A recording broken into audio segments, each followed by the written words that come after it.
বললাম যে ভাই এটা কি সিলভার কবুতর? মিয়া কবুতর চিনো? ঠিক আছে, আমরা কবুতর জন্ম দেই, কবুতর চিনো তোমরা? যাও যাও মিয়া, কবুতর আমরা জন্ম দেই, যাও কবুতর বেচুন না তোমার কাছে, যাও যাও যাও।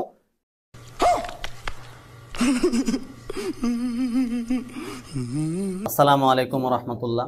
আমার সাথে ঘটে যাওয়া একটা ঘটনা রবিন ভাইয়ের সাথে, সেটা একটুখানি শেয়ার করবো অল্প সময়ের ভিতরে। আমি যখন ফার্স্ট মাদ্রাসা থেকে আসি, আসার পরে আমার মন চাইলো যে কবুতর পালতে। তার আগে আমি যখন মাদ্রাসায় ভর্তি হই তখন কবুতর বিক্রি করে মাদ্রাসায় ভর্তি হয়েছিলাম। তো হঠাৎ একদিন ইউটিউবে সার্চ দিলাম, তো রবিন ভাইয়ের ভিডিওগুলো আসলো, দেখলাম অনেক দয়ালু মানুষ।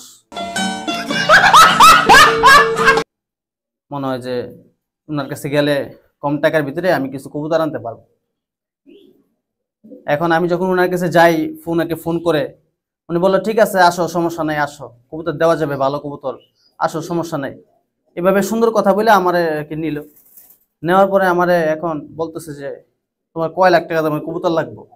এখন তো ভাই আমি আসমানতে পড়ছি, আয় হায় আমি এটা কোন জায়গায় এলাম। ভিডিওতে দেখলাম কত সুন্দর করে কথাগুলো, আর এখন দেখি যে কইতাছে কয় লাখ টাকা তোমার কবুতর লাগবে। এখন আমি ডাইনে বামে দরজা খুঁজতাছি যে কোন দা বাইরমু আর কি। তারপরে এক পর্যায়ে আমি বললাম ভাই আমি তো না দেখে বলতে পারি না।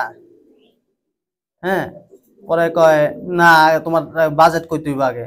আমি কই ভাই আগে আমার কবুতর দেখতে হইব, তারপর শুনে আমি বাজেট কমু। পরে কয় না না যাও যাও, তোমার কাছে কবুতর বেচুক না, যাওগা যাওগা। পরে আমি আয়া পড়লাম। পরে আরেক দিনের ঘটনা, আমার এক বড় ভাই আছে মনির ভাই, উনি কবুতর পালতো, এখন পালে না, ছেড়ে দিছে। তো উনারে কাপ্তান বাজার হাট থেকে দুইটা কবুতর কিনা দিছিলাম, চুইঠাল সিলভার কবুতর। তো জোড়া বইলা দিছিল, এটা রবিন ভাই না, এটা আরেকজন আর কি। তো বাসায় আনার পরে দুইটাই হয়ে গেছে মাদি। তো একটা মাদি বিক্রি করে ফেলাই, আর একটা মাদির জন্য এখন দরকার নর। এখন ওই নরের জন্যই তখন অনলাইনে এত অ্যাক্টিভ ছিলাম না, ওই ইউটিউবে দেখতাম। তখন রবিন ভাইয়ের ফোন দিলাম যে ভাই একটা নর লাগবে, আপনার কাছ থেকে নর আছে সিলভার? এখন গেলাম নরের জন্য, উনি বললো যে আছে, আসেন, খুব ভালো নর আছে, সমস্যা নাই, দেওয়া যাবে। গেলাম, আমি বাজেট জানতে চেয়েছিলাম যে বাজেট কত, উনি বাজেটটা আর বলে নাই। উনি বলছে আসেন, সমস্যা নেই, কমায় দিব না। কবুতর হাজার হাজার কবুতর আছে, মানুষের এমনি দিয়ে দিই, ঠিক আছে আপনাকে একটা কবুতর দিতে পারবো না, এটা কোনো কথা হইলো? তো গেছি, যাওয়ার পরে উনি একটা নর বাড়ি করে নিয়ে এসে, কালো গলা কবুতর, হ্যাঁ চট বানলা কালো গলা একটা নহর কবুতর লয়ে এসে চুইঠাল, কইতেছে এটা সিলভার। তো ভাই আমি বললাম ভাই এটা কি সিলভার কবুতর? সিলভার কবুতর সাধারণত গলা চিকচিক চিকচিক করবো, ঠিক না? কালো গলা কবুতর তো চিনি। তো উনি কালো গলা কবুতর লয়েছে, তাও কবুতরটা ধরার পরে কবুতর পায়খানা করছে, একেবারে চুনা পায়খানা, মানে অসুস্থ কবুতর লয়েছে। দেখলাম যে খিচা খাওয়া, হাড্ডিতে গোস্ত নাই। তো বললাম যে ভাই এটা কি সিলভার কবুতর?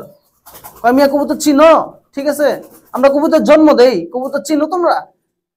যখন এমনি কইলো, আগে মনে হয় যে উনি আম করে আর কি, উনি আর কি কিছু একটা করে ফেলাবে, এরকম একটা অবস্থা। যাও যাও মিয়া, কবুতর আমরা জন্ম দিই, যাও কবুতর বেচুন না তোমার কাছে, যাও যাও যাও। একটু ভালো হওয়ার চেষ্টা করেন ভাই, ঠিক আছে? দুদিন পরে তো মরে যাবেন গা, আপনি নিজের মুখেরই কথা, আপনি তখন মরে যাবেন গা। তাহলে আপনি এই যে উল্টা পাল্টা ব্যবহার গুলো মানুষের লগে এখনো করেন, কি লেগে করেন? আমার এক ভাই, এই যে হেলাল ভাই, আপনারা চিনেন, আমার লগে মাঝে মাঝে ভিডিওতে থাকে। এই হেলাল ভাইরে একটা পাঙ্কি কবুতর কিনা দিছি, নর 4000 টাকা দিয়া। দেওয়ার পরে এটা আবার কাপ্তান বাজার হাটের থেকে কিনা দিছি। তো উনি বলছে যে ডিম বাচ্চা গ্যারান্টি, সমস্যা নাই, কোনো সমস্যা হলে লয়ে আইবা। আনার পরে কবুতর ডিম, ওই ডিমই জমে না নরের আর কি। নর যে মাদি দেই, মাদির লগে দিলে ডিমই জমে না, অন্য নরের লগে দিলে ডিম জমে, এই মাদির নরের লগে দিলে ডিম জমে না। ওনার কাছে বললাম, তো হাটের থেকে নিছো না? অথচ উনি কিন্তু বলে দিছে যে সমস্যা হলে ফিরে লয়ে যাও, সমস্যা নেই, ভালো হন ভাই, দুদিন পরে মরে যাবেন গা, ভালো হন, ঠিক আছে? আপনার উদ্দেশ্যে ভিডিওটা বানাইলাম। আল্লাহ তো কম দেন নাই, কবুতর দিয়ে কম করেন নাই, আপনি নিজের মনে কথা অনেক কিছুই করছেন। আল্লাহ একটু ভালো হন, তওবা করেন, ঠিক আছে? হ্যাঁ, আল্লাহর কাছে তওবা করেন আর মানুষের কাছে মাপ চান।